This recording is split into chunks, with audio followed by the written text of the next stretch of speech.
Good morning. Good morning.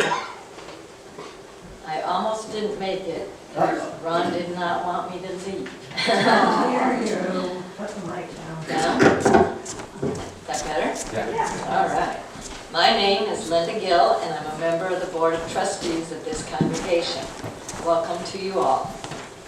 The Unitarian Universalist Fellowship of Elkhart is a welcoming community encouraging religious freedom,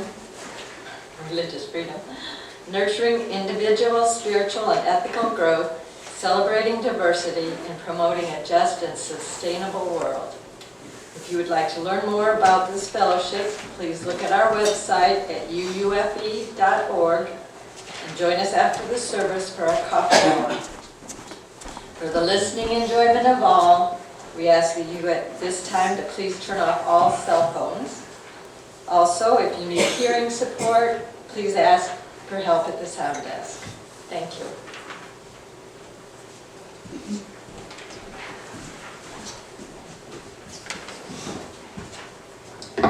Good morning. I'm Judy Darnel with Fellowship Life. When I came in, Ken handed me this note of good news.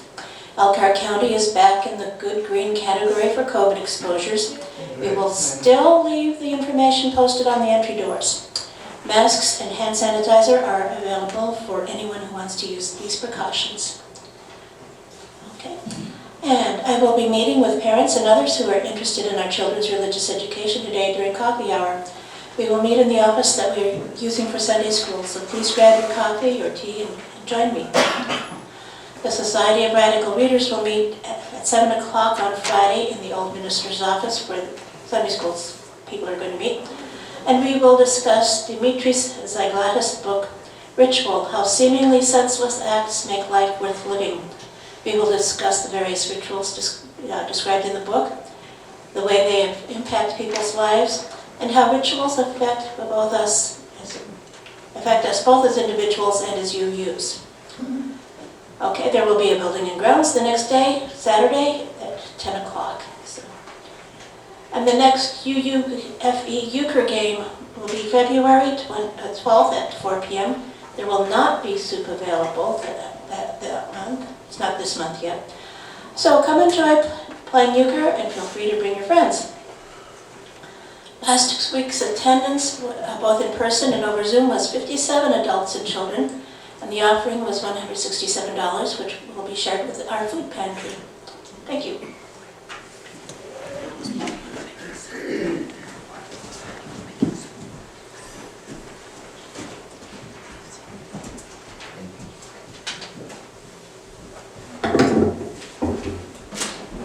I invite you to join me as we enter our sacred time together. To begin that, we ring the gong 3 times. Once for those who came before us and made a place for us.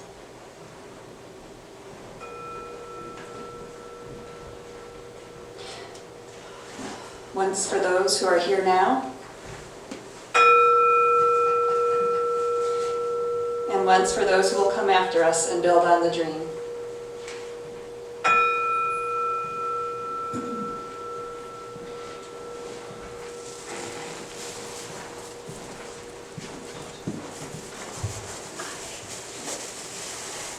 The words of the chalice lighting this morning are by Charles A. Howe. We light this chalice to affirm that new light is ever waiting to break through to enlighten our ways. That new truth is ever waiting to break through to illumine our minds. And that new love is ever waiting to break through to warm our hearts. May we be open to this light and to the rich possibilities that it brings us.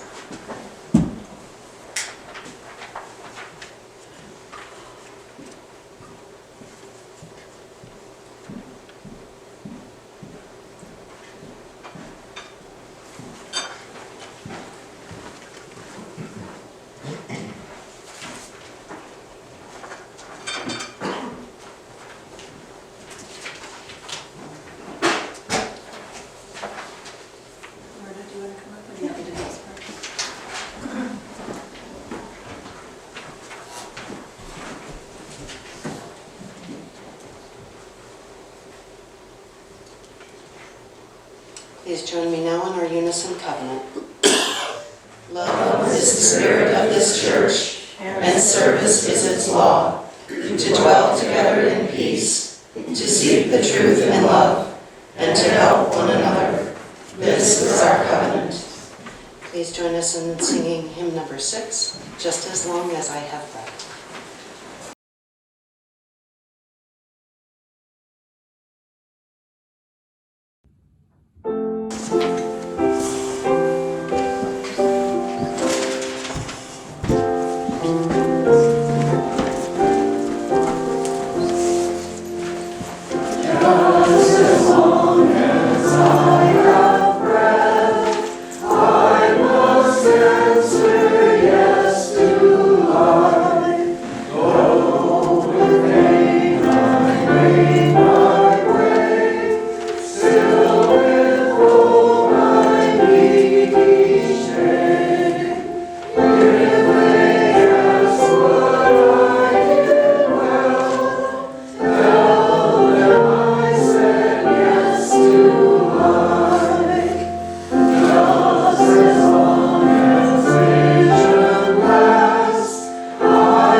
Last week's topic and sermon was very thought-provoking to me, and it sent me home thinking about changes, and I know that's our topic this morning. And I stumbled across a column that I wrote in the Elkhart Truth in 1990 in Thanksgiving. It's called Lifesavers. And I'm just going to read part of it. When times are rough, as they are in our world today, it is sometimes difficult to focus on the positive things in life. For me, Thanksgiving has been such a time of reflecting. I remember a time in my younger years when I found it automatic to focus on faults. I was getting very tired of doing that and of my own resulting unhappiness. It was during that time that my parents couldn't seem to do anything right in my eyes. I'd been real angry at them for my own lack of preparation to live as an adult. At the time, I didn't realize that they had really done the very best they could with the only skills and knowledge they had available to them. Consciously, I decided that I must find something in them to love, recognizing that I was the one who needed to change a thought process. I went through a thought process that peeled back layer after layer until I got at a very basic reason for loving them. It was through my mother and father joining together that I was given the most valuable gift I've ever received in my life. Since that time, long ago, when I changed the way I looked at my mother and dad, I have found so much more to love in each of them. It is this kind of lesson that I continue to learn over and over again each year of my life. How I look at things seems to largely influence the quality I experience in my life.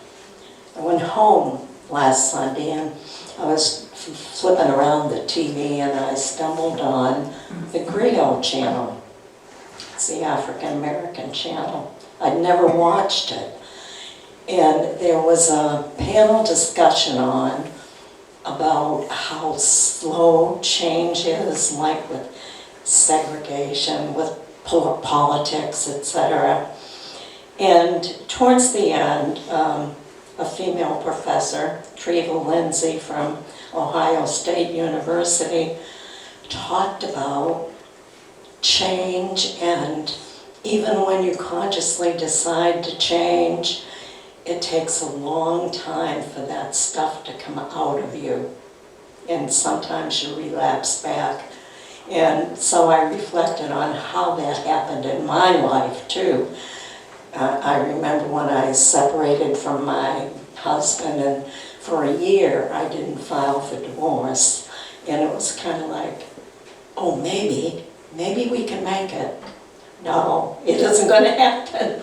And so it was like a yo-yo. And so it took a year for that to really sink in. And I just wanted to share those thoughts in my musing this morning because I know it's unchanged. Thank you.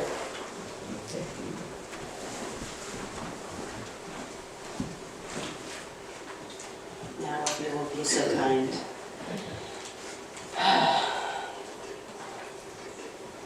Our offering this week will be shared equally with UUFE's food pantry.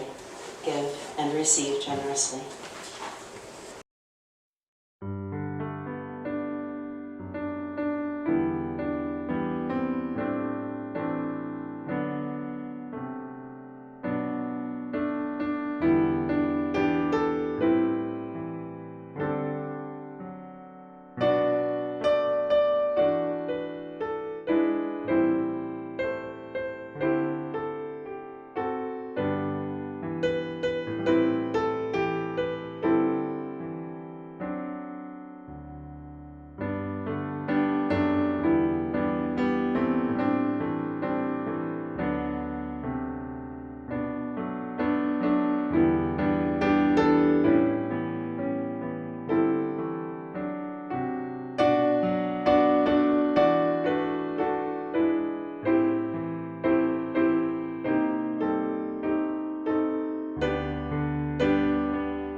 Morning again.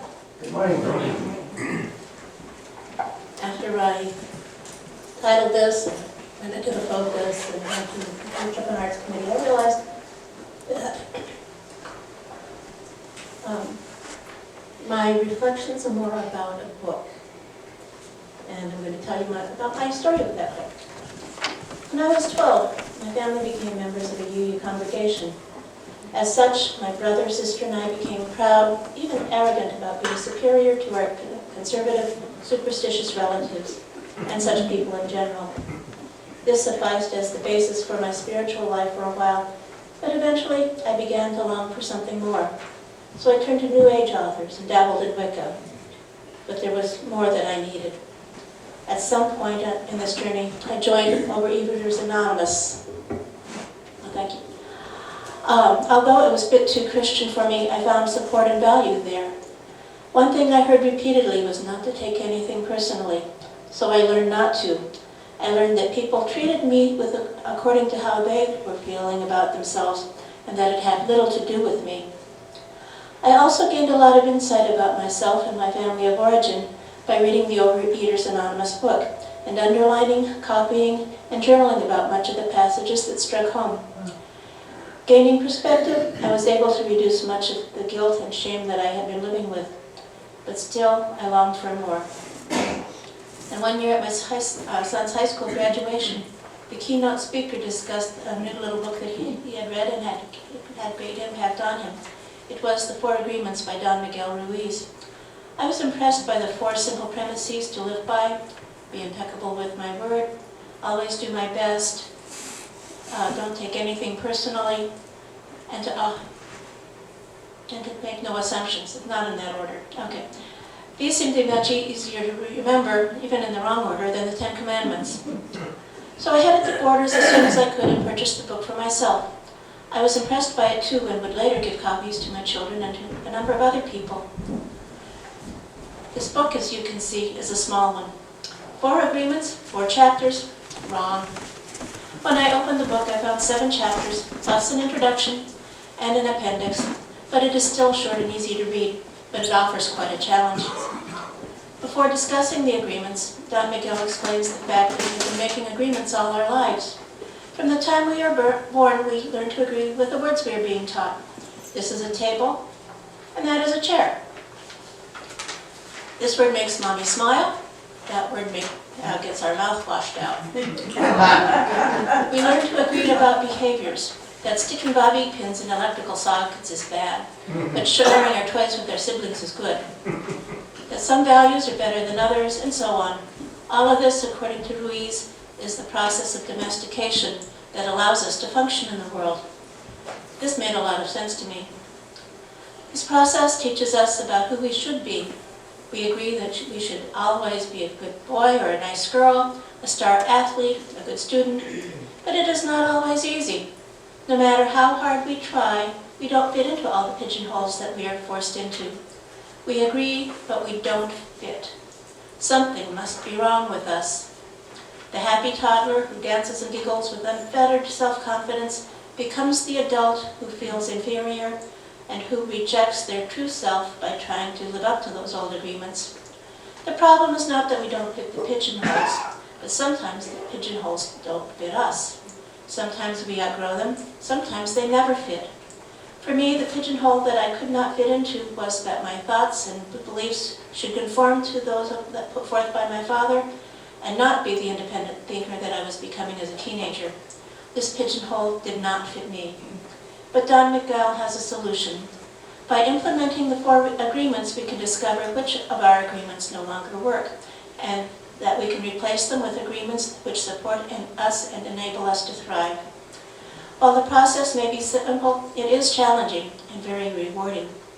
With lots of practice, we can move out of the hell of ill-fitting expectations and feelings of inadequacy and create our own personal heaven. By changing our agreements, we change our outlook on life and our world. We can do this, Don Miguel asserts, by implementing the 4 agreements. The first is to become impeccable with our word. By becoming impeccable, we make only the promises that we know that we can keep, whose outcomes we can control. Being a people pleaser, I found this challenging, and since childhood I would agree to anything to get me out of trouble. So I began to avoid making promises that I was unsure that I could keep. I would instead commit to doing my best to bring things about, or to not making those promises at all. But being impeccable means not only keeping the promises we make, but also to ourselves. I found that rewarding myself by marking my calendar with stars when I made certain goals was effective. But being impeccable means much more than stars on a calendar. Unkind words lead to pain and suffering. Even one thoughtless comment can hurt someone. Don Miguel gives an example of a mother who was suffering a bad headache and told her happy youngster to quit singing and added that the child's voice was ugly. This led to the girl being afraid to sing and refusing to do so for many years. And as an adult, the daughter overcame this fear, but only with great effort. Words can cause pain for more than individuals. They can affect the whole world. About 100 years ago, one individual's word led the citizens of Germany making agreements that led to a world war and the deaths of millions. One person's word can create immense devastation. The pain and fear resulting from that war are with us even today. As impeccable speakers, we strive carefully to consider everything we say to ourselves as well as to others, because everything we say affects us as well. When we hurt or insult someone, their resentment from our message hurts us in turn. Thus, our lack of kindness is reflected in us. This includes gossiping, and although I love to gossip as much as anyone, I try to curtail my nasty comments and make positive comments about those being discussed, although certain political figures make this challenging. To prevent this discourse, we can ask ourselves such questions as, is what we are about to say hurtful? Do we want to say this to impress others or to support them? How does this commitment benefit them? How does it benefit us? As we practice the first agreement, Don McGill points out that we clear ourselves of emotional poison. Our communications with others becomes more effective because we become immune to their negativity. As we practice being non-judgmental, caring and kind to ourselves and others, we find that our actions reflect our words, and we become more loving to both ourselves and those around us. And those around us are more likely to respond in kind. It does take daily commitment and practice to make being impeccable with our word a habit, but the payoff is great.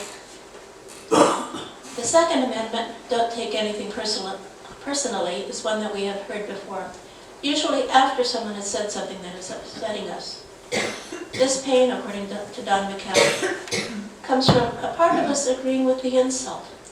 To remove the pain, we must first acknowledge that the person who insulted us was speaking from their own pain, and that they're caused by an agreement that they had once made. Their words and actions have everything to do with them and nothing to do with us, so we should refrain from judging them, for they knew no better. Next, we can choose to break that agreement. One way to look at is to look at this within ourselves for what my husband calls counterexamples, or examples that contradict that pain-inducing agreement.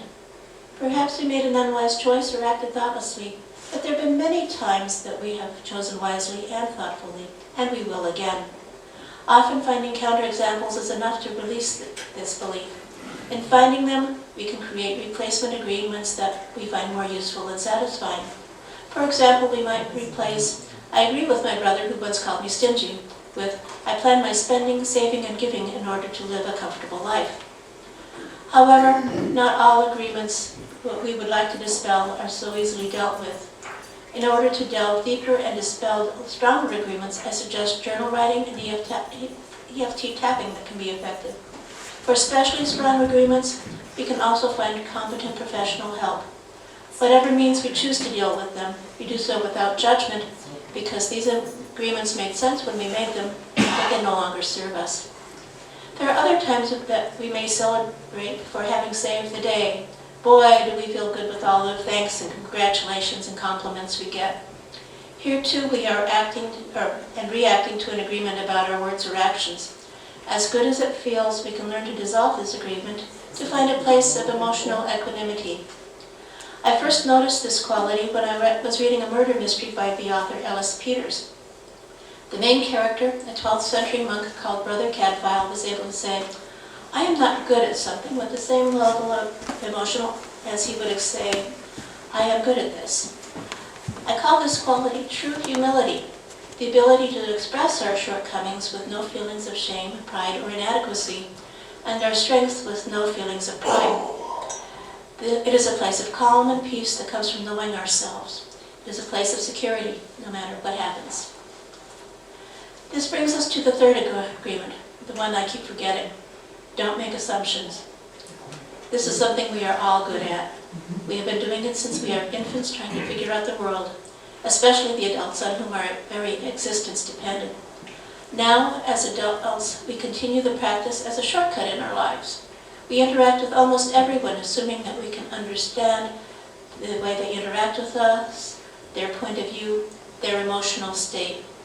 I have news for you. Chances are we are wrong. We can't read their minds, especially the minds we are sure that we can read, like our spouses. What to do about this? Ask questions. Ask for clarification. Repeat what we think we've heard so that we know we understand. With repeated practice, we will notice that our misunderstandings are fewer and that things go better. Our frustration will drop, as will that of those around us. Like I said, we can't read minds. We would be wise to check up on our thoughts as well. We have so many preferences and opinions, small and large, about things that we have never really evaluated. We can start small Perhaps with our sock drawer. Do we really like Argyle socks? Do we keep buying them because Mom thought we liked them? Mom was mind reading. Do we want to keep them or toss them? Whatever we decide, being non-judgmental takes practice too. Something else that falls into this category is grudge holding. I dare say that a good number of assumptions we hold are those in which we are positive that we are right and that someone else is wrong, or that we have been victimized in some way. It has taken me a long time to learn to forgive, but I learned that it is possible. And this can be done through several steps. First is to quit reviewing the event in great detail. This only reinforces our grudge. Instead, give the event a short title, like the time that fill in the blank happened. Second, name the emotions you feel. These may include anger, embarrassment, guilt, shame, fear. Third, be a fly on the wall. Imagine observing the event from a third-party perspective, or try seeing the situation from the other party's perspective. Either way, you will learn a lot. Fourth, figure out how to eliminate your feelings. Methods include journaling, letter writing, EFT tapping, Ho'oponopono, and counseling with a qualified professional. For me, learning to forgive was the biggest step toward finding the serenity I thought. This examination of assumptions will take us to deeper, sometimes less noticeable assumptions. And here it may be worthwhile to call on a strong professional support system. These may be assumptions such as, I should put up with my oldest friend's constant insults, or I must be part of the family business. Then there are assumptions that can wreck our system of support from family and friends. I should believe in my family's religion. I should be attracted only to members of the opposite sex. And as Miles discussed last week, my mind and body should agree whether I am female or male.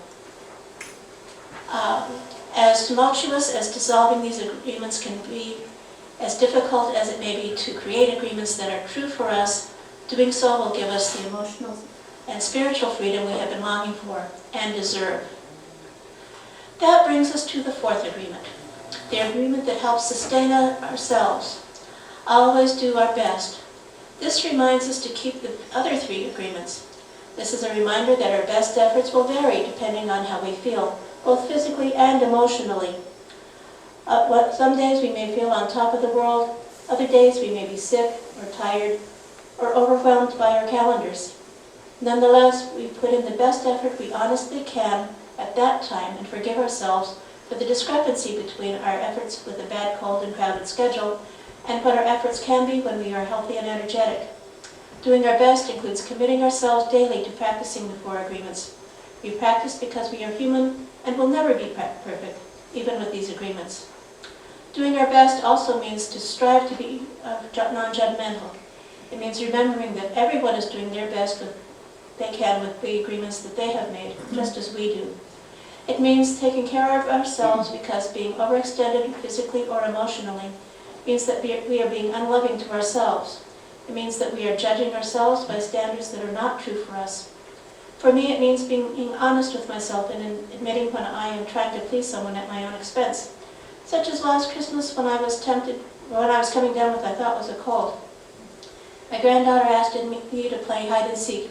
I was tempted, but rather than agree to and wear myself out, I suggested that we read a book together, which she agreed to. Doing our best also means finding a balance between obligations and fun. Remember that old adage, all work and no play make Jack a dull boy? This is true, even for adults. Finding pleasure in our lives makes life worth living.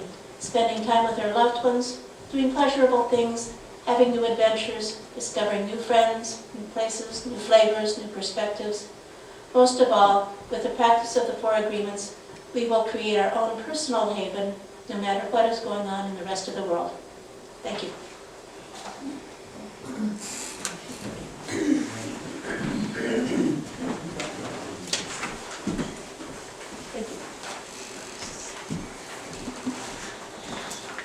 If you will please join us now in singing hymn 299, Make Channels from the Streams of Love.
close this service with this. My friends, when you go from here, know that our hearts are always in a holy place, for we are always connected to one another. Know that deep down, our hearts beat in one universal rhythm. May we each find the sacred space to hear it.